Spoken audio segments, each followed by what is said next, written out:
Hello students, we have discussed about the electrification in the last class. So in that we also discussed about the induction. So today first I will revise an induction and we will see this explanation of induction by charging one metal sphere and by charging two metal spheres. So the first, what do you mean by induction is, see, when there is an uncharged body is to be charged, when an uncharged body is to be charged by remote control method, what is the method is? The method is called as induction. So here what I am doing is, I am going to bring a charged body very close to an uncharged body. So what I am doing, I am going to bring a charged body very close to an uncharged body. So what happens, at the nearer end of the charged body, the charges will be induced opposite to that of a charged body, and at the farther end the charges will be same as that of a charged body.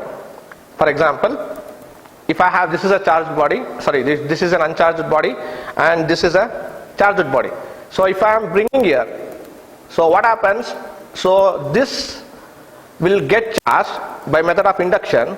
That means the nearer end will get the same opposite charge as that of a charged body, and this is your farther end.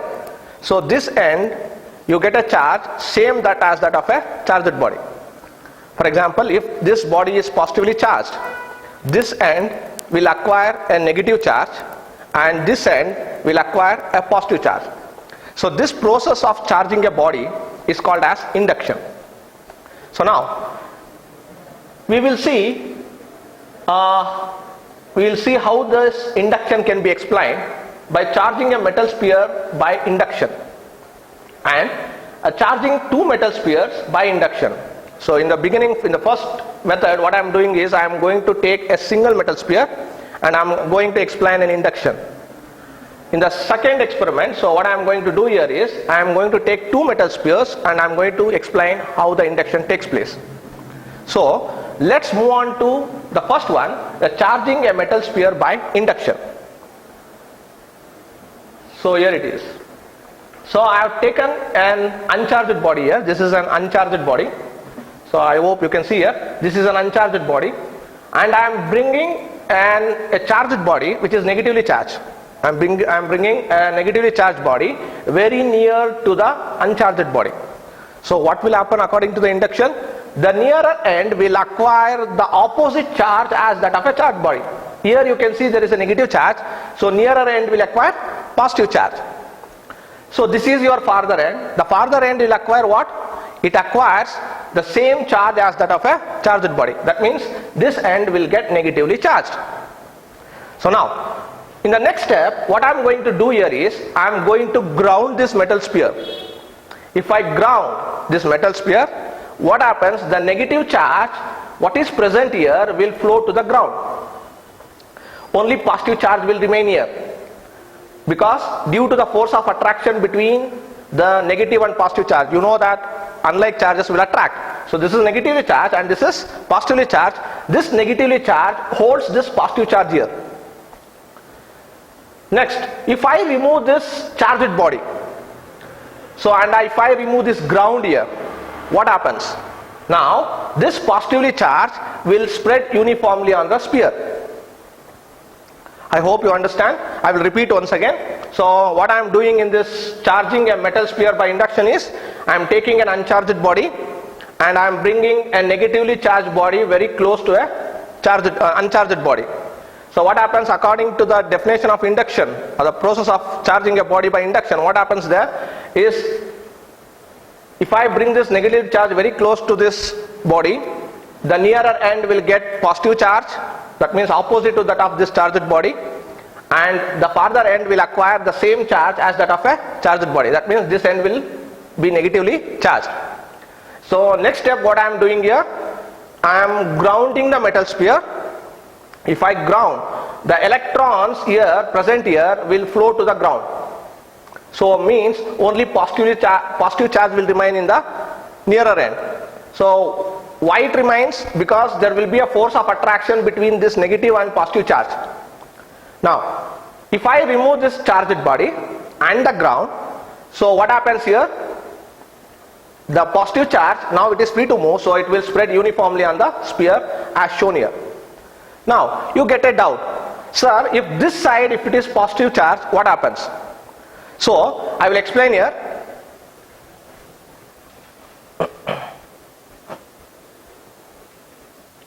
So I will explain here. So what I am doing is, what I did there is, I brought a negative charge body and I explained the whole process. Now if I bring a positively charged body near to an uncharged body, so what happens in this case? So you know that, so this is positively charged and the nearer end will become negatively charged and farther end will become positively charged, right? So now in the next step, what happens, again I will ground the sphere. Now what happens here it is positively charged. Electrons, what happened to the electrons there? It flows to the ground. But here the negative charge, that are electrons from the ground, will flow to the metal sphere and it will neutralize this. Remember, the positive charges will not flow to the ground. Instead, the electrons from the ground will flow to the sphere and it will neutralize. Now the same, what remains? Only negative charge remains here. Why it remains here? Because there will be a force of attraction between this positive and negative charge. So next what I do here, I will remove this ground and the charged body. So what happens here, now the negative charge will spread uniformly on the sphere. So I will repeat once again. So I am doing the other part what I explained there. That means I brought there a negative charge and I explained the process. Now I am explaining bringing a positive charge. So I have brought a positively charged body near to the uncharged body. The nearer end will get opposite charge to that of this body. What is the opposite of positive charge? Negative charge. So the farther end will get the same type of charge as that of a charged body. So this is plus and this will be positive. Now next step what I am doing here, so I am grounding this. Since this positive charges here will not flow to the ground, instead the electrons from the ground will flow to the sphere and it will neutralize this. Now what will happen to this negative charge? This negatively charge will be held by this positive charge due to the force of attraction. You know, unlike charges will attract. Now I will remove the ground and I will remove the charged body. So what happens here? The negative charge will spread uniformly on the sphere. So this is how we do charging by induction, by using single metal sphere or one metal sphere, right? So next, I hope you understood this. So next we will go to the charging a two metal sphere by induction. So how can we charge a two metal sphere by induction? So see here, I have taken two metal spheres which are in contact. When these two metal spheres are in contact, they behave as a single body. I repeat, I have taken two metal spheres. When they are in contact, so what happens? They behave as a single body. So in the next step, what I am doing is I am bringing a charged body very close to this spheres. So what happens? I am bringing a positively charged body very close to the sphere A and B. So then what happens according to the definition of induction? So what happens? The nearer end will get opposite charge as that of a charged body. That means I am bringing a positive charge here. The nearer end will be this side. So it will become negatively charged. And which is your farther side? This will be your farther side. And here it will be, since this is positive, this also will be positive. It acquires the same charge as that of a charged body in the farther end. Now what I do, I will separate these two spheres by a small distance. So what I am doing, I am separating the two spheres by a small distance. So you can see nothing is changed. But when I remove this charged body, and if what happens here is the charges will move to the other side. So negative charge comes here and positive charge comes here. Why? Because of force of attraction. Because there is no charged body to hold that. I have removed the charged body here. So what happens? It will go to the other sides. Now If I separate this two charge sphere by still more distance, so what happens? The negatively charged uniformly spreads in a sphere A, and in a sphere B, the positive charges will spread uniformly. So I repeat once again, I have taken two metal spheres, so that is A and B, I have named it as A and B. When they are in contact, so they behave as a single body or single sphere. So next, what I am doing here, I am bringing a positively charged body near to this sphere. So what happens, by induction, so the nearer end will get the opposite charge as that of a charged body. That means this will be negatively charged, and this is your farther end. This gets positively charged as that of a charged body. That means same charge as that of a charged body. Now, so next what I am doing here is, I am separating it by a small distance. I will move these two spheres by a small distance. So you can see nothing has happened here. Nothing is changed. So next, I remove this charged sphere. I remove this charged body. If I remove this charged body, then what happens? The negatively charged which is present here will move to the other side, and the positive charge which is present here will move to this side, as you see in the diagram. Why it happens? Because I have removed this charged body. This will not hold these charges anymore at the same position. So there will be a force of attraction between this positive and negative charge. So it will move to the one side, as shown here. Now, if I move this sphere by still more distance, if I separate it by still more distance, so what happens? Negatively charged will spread uniformly on the sphere, and positive charge will spread uniformly on the sphere, because there will be no force of attraction between these two. So next, so this is how we charge a body by the method of induction. You can see here what is happening here. I am bringing a negative charge here. So at the end, the body will be positively charged. So I hope you understand.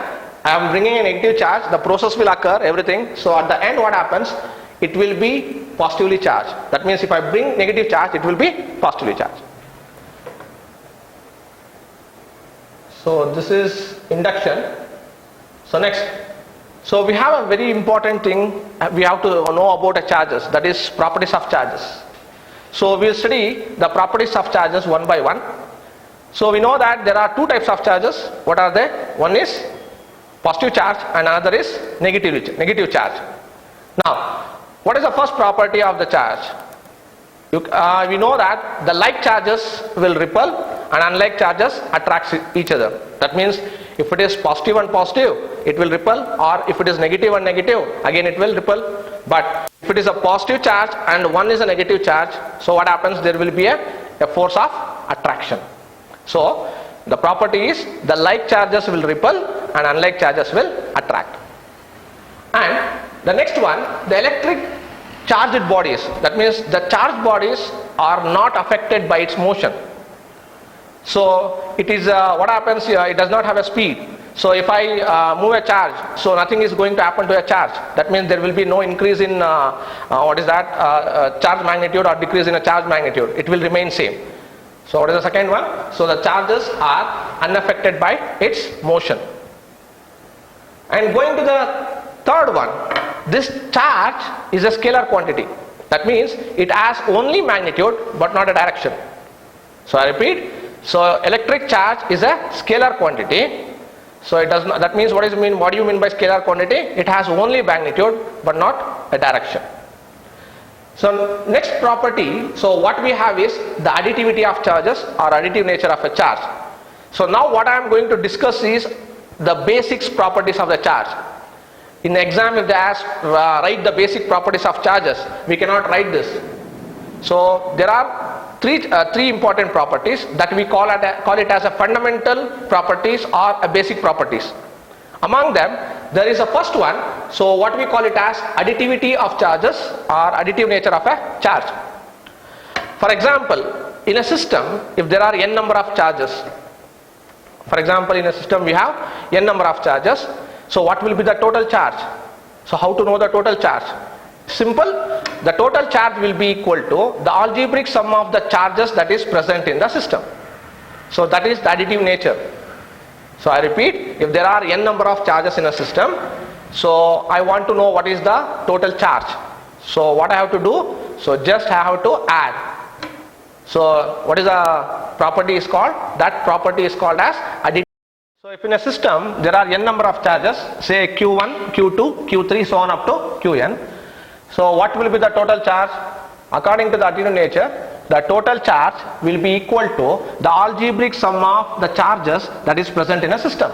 That is, Q is equal to Q1, Q2, Q3, so on up to Qn. For example, I have 50 students in a class, so each student has 2 rupees. So what is the total charge, or what is the total amount that is present with the students in a classroom? So that will be 100. So what I did there? So I just added. So that is the additive nature of the charge. So I will repeat the additive nature. What is additive nature? The total charge in a system is equal to the algebraic sum of the charges that is present in the system. So we'll move on to the next property.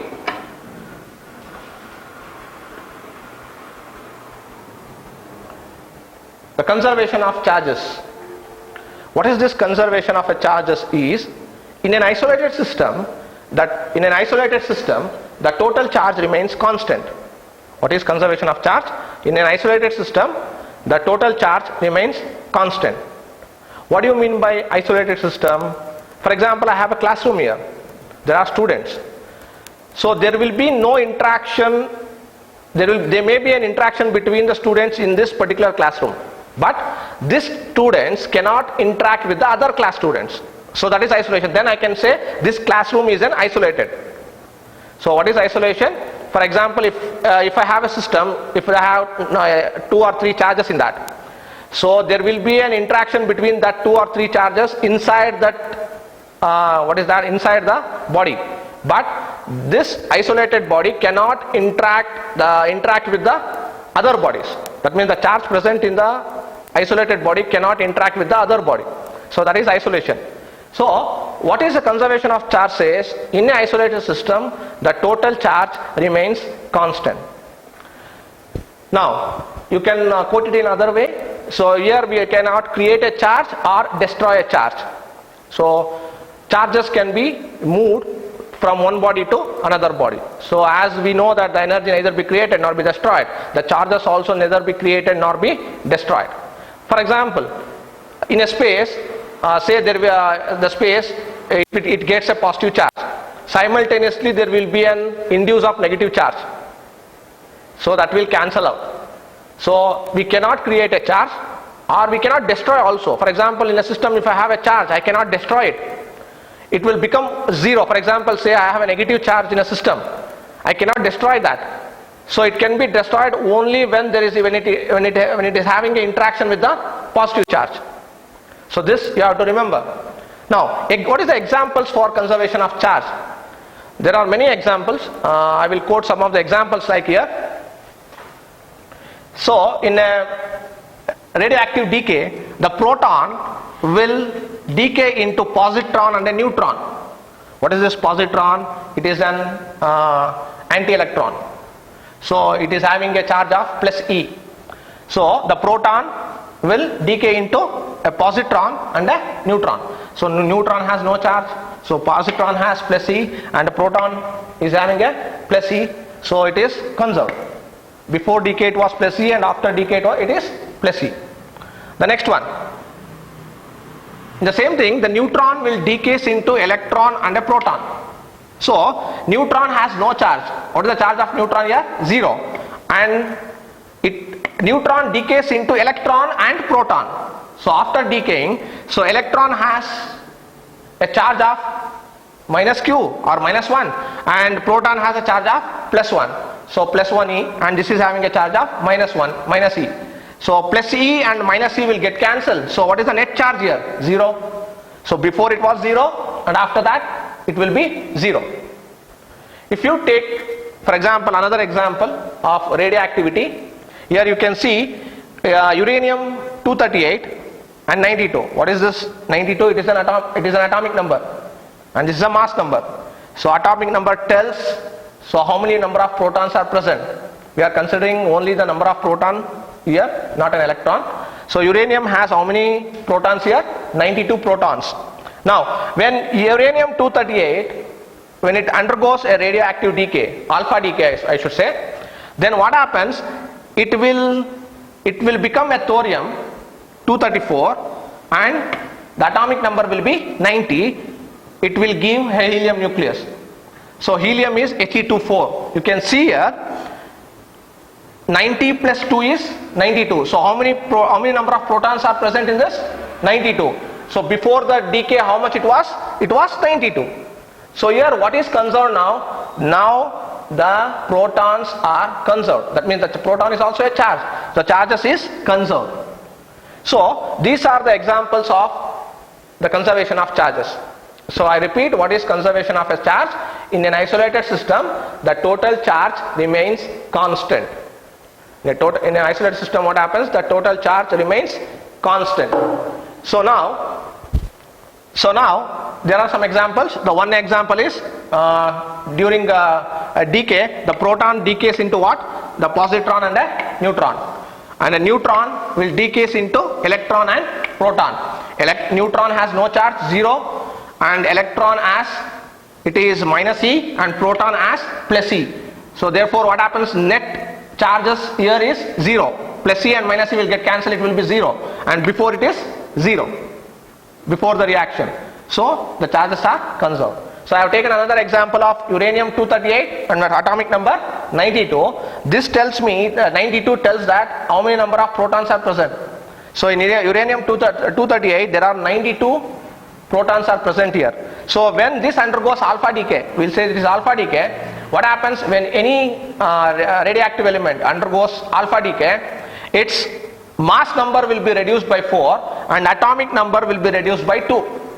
So now you can see here the mass number should be reduced by 4. 238 it becomes minus 4, 234, and 92 minus 2 it becomes 90, and it gives helium nucleus or alpha. So what is this? See here, I am going to count the number of protons here. It is 90 plus 2 is 92. So it is 92 protons after the reaction, and before the reaction also it is 92. So that means here what happens? The charges are conserved. Right. So this is the conservation of charge. So let us move on to the another one, the very important charge, very important property, what we call it as the quantization of charge. What is this quantization is? So all free electrons, so all free charges are the integral multiple of an elementary charge called E. What the quantization says? All free charges are the integral multiple of the elementary charge called E, or a basic charge which is denoted by E. That means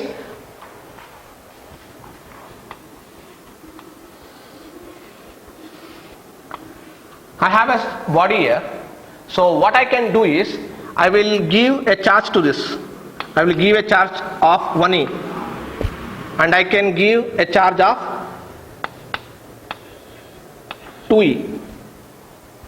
I can give a charge of 3 electron.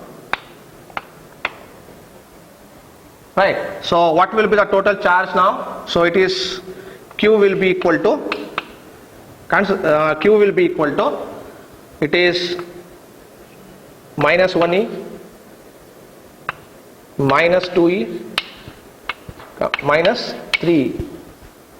Or I can remove an electron. See, when I give an electron it becomes negatively charged. So that's why I have written Q is equal to minus 1 into E. It may be minus 2 into E or minus 3 into E. That means if I give 1 electron it will be 1E. If I give 2 electrons it will be 2E. If I give 3 electrons it will be minus 3, because I am giving an electron. The body which gains the electrons, it becomes negatively charged. Or I can remove an electron from here. If I remove an electron, so what happens? I am removing an electron, so this body will become positively charged. It will be plus 1 into E. Or if I remove another electron, so it will be, I am remove 2 electrons here, so it will be 2E. And if I remove another electron, so that will be 3E. So it becomes positively charged, that is 3E. So what is quantization is, now this free charges will be the integral multiple of n into E. Or it is n, what is n here? It is n is an integer. It may be like unit of charge. What is Coulomb? It is an SI unit of charge, which was named after a French physicist called Charles Astin de Coulomb. What is his name? It is named after a French physicist called Charles Astin de Coulomb. So the SI unit of a charge is Coulomb. It is denoted by capital C. So I will repeat once again, what is quantization? That means here the charge will be 1e, 2e, 3e, or minus 1e, minus 2e, minus 3e, or even it may be 0, but not in fractions. I cannot write a charge like minus 1 by 2 into E or plus 1 by 2 into E. The minimum charge that will be present in a body, it may be plus E or minus E. If it is plus E, it is 1.6 into 10 to the power of minus 19 Coulomb. If it is minus E, it is minus 1.6 into 10 to the power of minus 19 Coulomb. So now, this is quantization. So all free charges are the integral multiple of a basic unit of a charge, which is denoted by E. It is given by Q is equal to plus or minus NE. If it is plus N into E, plus E represents it is a proton and minus E represents it is an electron. So based on this property, there will be a question.